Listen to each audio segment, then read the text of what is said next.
evening and welcome along to Radcliffe Radio for the first of 3 games in hand for the Borough as they welcome South Shields to the Neuven Stadium. Previously, when these sides met at the First Cloud Arena, it was Radcliffe who emerged victorious following Josh Hancock's penalty in the final 15 minutes of the game. Victory today would not only extend the Borough's safety net, but also it would record Bernard and Jono's first ever league double in the National League North with Radcliffe. Certainly so. We know he's got great quality from a set piece as he delivers now towards that back post where Roscoe meets it, but just over the top of the stand in the end. I know he's itching for a goal. He's been on it for weeks and months. How he's on a goal drought. He wants more goals to his name. Obviously he got 5 to his name this campaign and obviously wants to add to it. Just taking his time in finding his next pass. Eventually finds Lois Maynard's grateful boot. Plays it out to Greenfield and then Walker.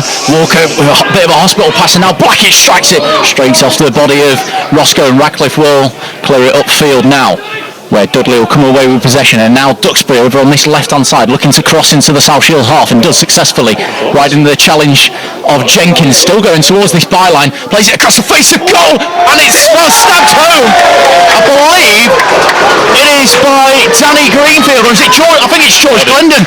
It's George Glendon's first goal in Borough colours. A fantastic cute little finish at the near post to flick it past the reach of Miles Boney, and early doors in the opening 6 minutes, it's Radcliffe that opened the scoring as they did earlier in the season. Great work all the way around in terms of that. It initially starts from that set from Dudley just in the centre of the park, finds Duxbury who just rides the challenge of Will Jenkins who was following all the way, and it was a delicious ball in across the face of goal, and there was George Glendon just to stab it home, and Radcliffe 1, South Shields 0. Probably was low on confidence, but since, as I say, in this calendar year he's been quite promising as he gets it back now. Just delightful to get away from his initial man, gives it away, but Maynard's like it slipping in behind his to South Shields and hit. It's an equaliser, quick reply. Poor Blackett, I think, with the goal. Indeed it is, and he took it really well on the outside of his right foot. Well, the league's top goal scorer draws blood and draws this game level. It's a fantastic finish into the roof of Matt Hewalt's net. And well, just as Radcliffe started so brightly, South Shields reply with almost what seems to be an instant reply.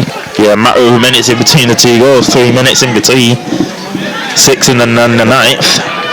But into the roof of that top corner it went. South Shields kind of goes under pressure. It's a great turn from Roscoe to work an angle out. Here's Glendon, the goal scorer for the Borough. Back to Duxbury, who provided the goal. Great crossfield switch to Tom Walker, who brings it down nicely with his right foot, looking to roll down the line, but actually goes inside, strikes it in the back of the net. It's an instant reply from the Borough.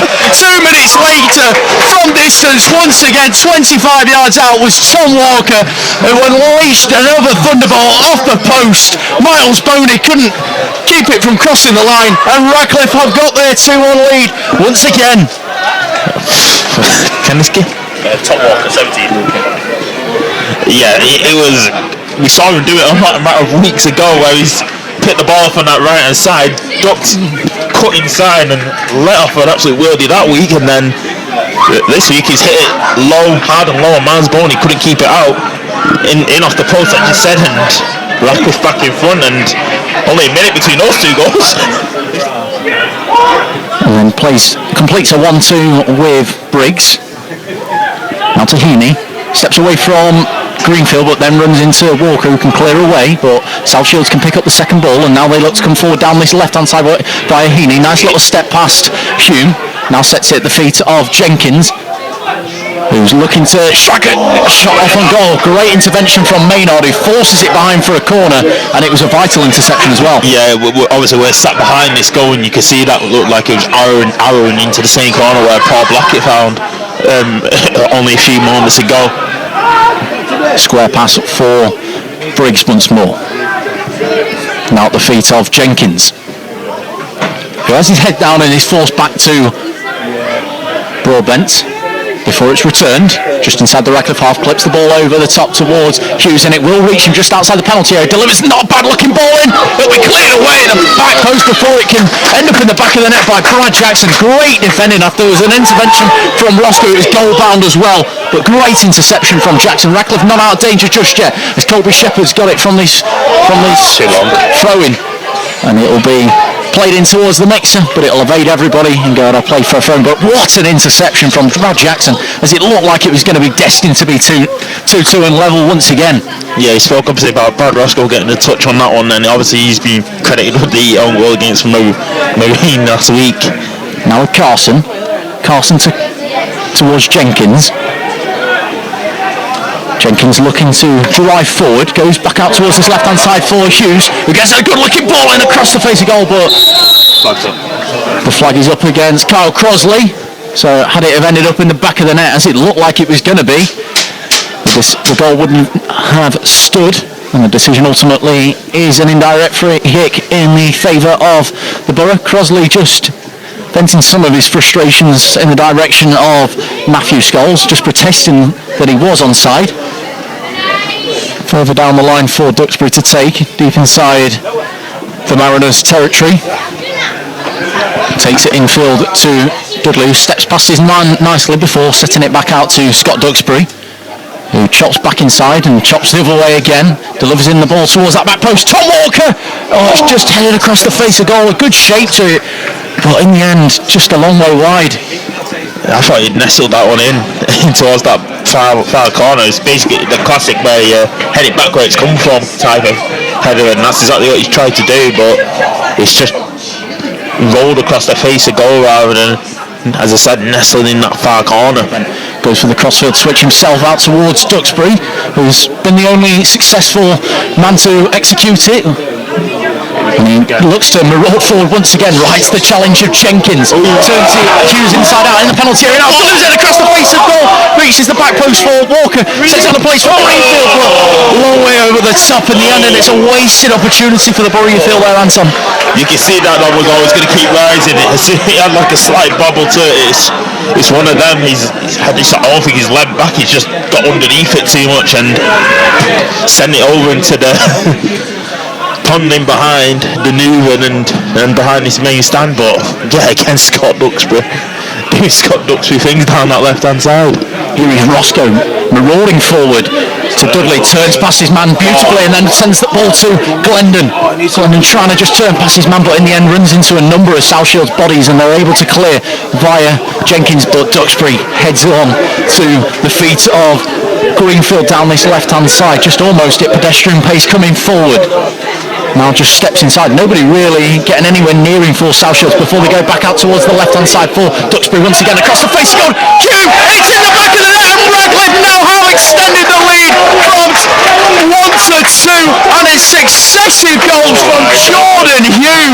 Stabs the ball beyond the reach of Miles Boney, and well, 7 minutes into the second half, it's Radcliffe 3, South Shields 1.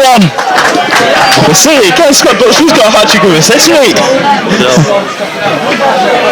Well, I already said, wasn't he, that he was the strongest contender for man of the match, and well, he's wrapped it up beautifully there, hasn't he, with the finest of deliveries across the face of goal, and it's an easy task for Jordan Hume to stab home. It's Jordan Hume's bread and butter. It's chances like that he relishes, and now he has grabbed his 11th goal of the campaign. Will Jenkins, and he's won his side a throw-in just level with the corner of the penalty area, which he quickly takes and understandably takes to Miles Boney, out to Hughes, who's been absolutely ran ragged by Scott Duxbury. Here is Hume back to Sargent, and then Sargent out to Glendon to Dudley. Square pass into Glendon, who's going to strike it himself. It's a great save by Miles Boney to palm it behind for a corner kick, just as Radcliffe looks to grow the lead once more. We know George Glendon loves the goal, but it's Blackett just being ushered back a few yards. Roscoe goes long, but in the end it'll just go straight through to goalkeeper Miles Boney. But that was when Radcliffe were just starting to build a little bit of sustained pressure, weren't they? Yeah, so it was a bit disruptive in the end and a bit needless. There's a bit of a decision there. Jordan Hughes on the goal, and he took it away. pushing the South Shields defence, and we said John Hugh could have had an easy goal before. That one could easily go. It's a fantastic finish, and it's great alert play from Jordan Hume, who is the only man that you really want that chance to sort of fall to. Rounds Miles Boney, who was hopelessly running back towards goal, but Jordan Hume, as every good striker did, profited and fired beyond Miles Boney, and Radcliffe extend the lead from 2 to 3 as it is now Radcliffe 4, South Shields 1. Jordan Hume, It's on my mind. he's on my mind. Boris number 9. Right arm in the air, but set to be delivered just like Keeney with his left foot towards that back post where Roscoe put challenge towards it. But in the end, the final touch comes off Broadbent, who sees it behind for a corner kick, taking no risks, and understandably so as well. Yeah, indeed. He knew he had to get a touch on it at least with Roscoe on his shoulder there. So, but yeah, as you say, since then he's not put a foot wrong. He's been able to get into, he's been in position very well, being quite resolute in his position in the marking, and done his job defensively really soundly. Great work this from Radcliffe as they work the ball forward in towards this left-hand channel where Greenfield will collect ahead of Carson. Back inside for Jordan Hume, who might strike it from distance, and does just over the top there in the end. He was snipping, you could see the movement on that as well. It opened up quite nicely for him in fairness, didn't he? He just afforded himself a few yards and then just unleashed an effort from about 25 yards out, but in the end never going to cause any concern for Miles Boney, who watched it rather comfortably rise over the top of his goal. Greenfield will eventually take it short to Scott Duxbury, 35 yards out from goal, strikes it, might pass through to Navarro, who's just offside anyway, but challenge to the ball. Vents his frustrations to the official on the near side, protesting that he was onside, but I think, in fairness, it was fair to say that he was offside on that occasion. Yeah, he went as Greenfield took the initial pass to Duxbury. Never mind when Duxbury had the shot. The happier out of the two sides come the next few minutes, as we hope. But as things stand, Radcliffe will pick up their first league double of the season in the National League North for the first time ever in their 76-year history. Here's a chance for Hughes late on though, tries to poke the ball on before Sargent intervened well. Greenfield. And then it's not Roscoe, it's Partington back to Hugh, and that is the full-time whistle, and Radcliffe inflict the 5th successive away defeat for South Shields, and Radcliffe pick up their first league double of the season.